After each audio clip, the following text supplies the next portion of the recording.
Seja bem-vindo ao episódio número 3.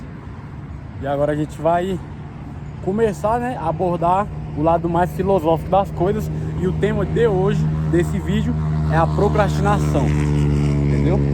É muita coisa que você deixa de fazer por conta da procrastinação e como isso é visto filosoficamente falando e como influencia a sua vida, certo? Bom, aqui tá um sol bastante quente. Eu dei uma corrida hoje porque, digamos que seja virtude. É uma virtude, é uma coisa inegociável para mim. E é como o filósofo Aristóteles vê a procrastinação. É a falta de virtude. É o você não criar virtude através de um hábito. Porque quando vira um hábito, é uma constante na tua vida. Vira uma coisa constante, ou seja, todo domingo eu corro. Todo dia eu faço coisa X. Então vira um hábito e você cria virtude naquele hábito através do hábito em si, entendeu? Então Aristóteles, ele vê como a morte da virtude, digamos de passagem. A falta de criação de virtude através dos hábitos, que é a única coisa que a gente tem hoje em dia são hábitos. Correr, se exercitar, entendeu? Produção, criatividade. E querendo ou não, isso alimenta a tua criatividade em si, para fazer diversos outros tipos de coisa. Já no estoicismo, existe uma frase que se chama memento mori, do estoicismo, vem do estoico, que ela é do latim, para estar constantemente relembrando a gente de que a morte é certa e a morte está chegando.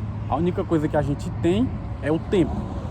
Então o que a gente está fazendo com esse tempo? Como é que você está aproveitando esse tempo seu? Entendeu?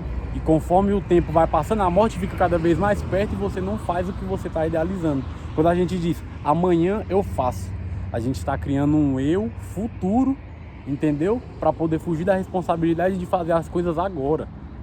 Então isso é esquecimento da brevidade da vida. O memento mori é você se lembrar que você está morrendo. Você não vai morrer, você está morrendo. A cada segundo que passa você está mais longe da vida e mais perto da morte.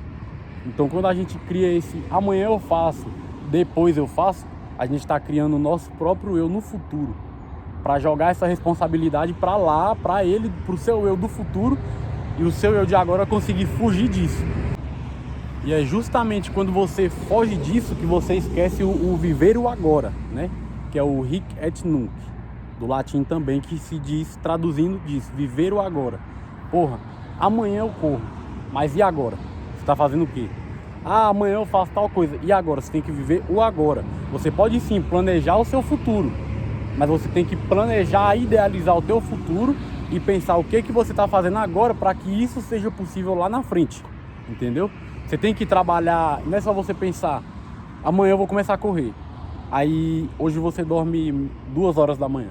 Como é que você vai levantar 6 horas da manhã de amanhã para correr se você dormiu 2? Entendeu? Você tem que idealizar. Idealiza seu futuro no amanhã, mas vê o que você está fazendo hoje para que o que você está idealizando seja possível no amanhã. É o hic et nunc, viver o agora, sem fugir da responsabilidade de viver o agora. E já na filosofia existencialista, a procrastinação é classificada como um medo, é só um medo. Medo da realidade e o medo da responsabilidade de escolha que tu vai ter escolhendo o que tu quer fazer, seja agora ou no futuro. A procrastinação é vista como um medo. Então, você tá com medo de quê? Entendeu? É medo da escolha. Você tem que saber bem, você tem que ter parâmetros para você escolher com o sentido certo o que você quer fazer, o que você vai fazer, como que você vai chegar aonde você está idealizando e não ter medo da responsabilidade dessa escolha. Entendeu? Foi como eu falei no vídeo anterior, se você tiver que deixar pessoas para trás, se desvincular de pessoas, de ações, de coisas, de trabalho, é isso que você tem que fazer. Você não pode ter medo da responsabilidade que a tua escolha te trouxe, entendeu? E resumindo tudo isso na minha perspectiva de procrastinação é que eu concordo um pouco com cada uma dessas ideologias filosóficas. E eu acho que assim, o mais importante é você conseguir vencer a procrastinação não em grandes quantidades, em grandes escalas, mas aos poucos. Entendeu? É você assumir riscos, que é uma coisa que eu tenho feito. Meu alarme toca às 6 horas da manhã. Aí tem aquela galera que eles colocam tipo um alarme 6, 6h10, 6h20, 6h30, que é para o alarme ficar ali, ó, assuma o risco de você colocar só um alarme para 6 horas. Você tem que assumir o risco. Se você levantar e desligar o alarme e tirar mais um cochilo, você corre o risco de você não ir trabalhar. E isso, consequentemente, vai gerar outras consequências pela tua escolha, entendeu? É você tentar, a procrastinação começa a morrer. Tocou o alarme, você não fica se rolando na cama, entendeu? Você levanta na primeira, tocou o alarme, levanta. Mesmo que você vai dar uma enroladinha ali, mas essa primeira etapa tu já conseguiu vencer. Tu já conseguiu a parte principal, que é tu levantar da cama, entendeu? É tipo isso que eu digo. Meu alarme, ele toca às 6 horas. E eu tirei. Eu tinha um alarme 6, 6 e 5, 6 e 10, 6 e 15. Eu tirei os outros alarmes e deixei só o de 6 horas. Eu assumi o risco de, se eu, porventura, com muito sono, esquecer que não tem mais os outros alarmes, eu acordo e desligo o alarme e deito de novo, eu corro o risco de chegar atrasado no meu serviço, de levar uma suspensão, de levar uma advertência. É risco, entendeu? Então você tem que assumir o risco da sua escolha. E como é que você vai lidar com isso? É matando aos poucos, entendeu? Tem várias coisas que a gente procrastina bastante, que a gente enrola para fazer no nosso dia a dia, entendeu? Que se você for pegar para pensar, para organizar, você levaria menos tempo fazendo aquilo do que o tempo que você gasta procrastinando. Então é assim, eu acho que assim funciona para mim. Matar a procrastinação em poucos passos, entendeu? Você vai matando ela gradativamente, não precisa ser uma vitória grande. Você tem que definir metas. Você define 3 metas no dia. Você define uma meta física, uma meta mental e uma meta espiritual. Entendeu? A meta física, correr de manhã. Uma meta espiritual, sei lá, você meditar, fazer uma leitura. Não precisa você focar 3 horas em leitura. Foca 30 minutos. Entendeu? O que você faz em excesso, às vezes pode não ser bom pra ti. Então, em vez de você ler 3 horas seguidas, lê meia hora. Talvez você consiga extrair melhor a informação que você está querendo para aquilo. Se ligou? Que nem hoje, por exemplo. Era para mim ter corrido de manhã. Só que eu acordei de manhã, choveu, tava nublado, choveu e não deu para ir de manhã. Eu vim correr agora à tarde. O sol mais duro do que de manhã. Só que eu tinha que vir, porque é um compromisso.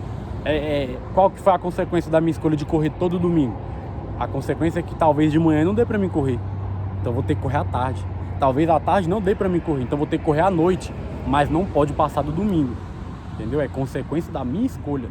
Em busca de quê? De uma saúde melhor, de um desempenho físico melhor, uma performance. Entendeu? Então é nisso que a gente tem que pensar. Você tem que matar a preguiça gradativamente, a procrastinação gradativamente. Entendeu? Se eu me planejei, pô, eu vou correr 6 horas da manhã e não deu pra ir, não vou mais. Não, você vai. Você vai em outro horário. Entendeu? Que você mata a procrastinação, ou então você fica só adiando. Aí se hoje eu não tivesse vindo, segunda-feira eu vou. Aí segunda-feira acontece alguma coisa, pô, não dá pra ir. E você vai adiando, chega um ponto que você desiste. Entendeu? Isso é a procrastinação em si. Então, o que eu quero concluir com esse vídeo? Eu acho que a gente mata a procrastinação aos poucos. Você tem que ir estabelecendo metas, entendeu? Meta 1, por exemplo, acordar às 6 horas da manhã e fazer 30 minutos de cardio. Pronto. Você tem que fazer o possível para você conseguir fazer aquilo, aquela meta. Consequência disso é acordar mais cedo, é dormir mais cedo, dormir bem, entendeu? Talvez envolvendo já mais a fundo uma alimentação melhor, entendeu? E você conseguir estabelecer a meta e chegar nela. Mesmo que seja de pouco em pouco. É você ir matando. Você coloca uma meta física, essa que eu dei esse exemplo. Depois você coloca uma meta mental. Eu vou ler 30 minutos ininterruptos. Em vez de você focar em ler 3 horas seguidas, você lê 30 minutos. Não vai te custar nada, 30 minutos. Entendeu? E você põe uma meta, tipo, você está acostumado a dormir 11 horas da noite todo santo dia. Hoje eu vou dormir às 10. Consequentemente, depois o seu cérebro está exercitado pela leitura e você dormindo mais cedo, no outro dia você acorda mais disposto para fazer o que você tem que fazer, entendeu? E esse foi o episódio 3 de uma forma bem resumida. Eu quero abordar mais sobre isso em outros vídeos, em próximos vídeos. Foi de uma forma bem resumida. E aí, comenta o vídeo, se inscreve no canal, ativa as notificações para os vídeos serem entregues para vocês. E a gente se vê no capítulo 4.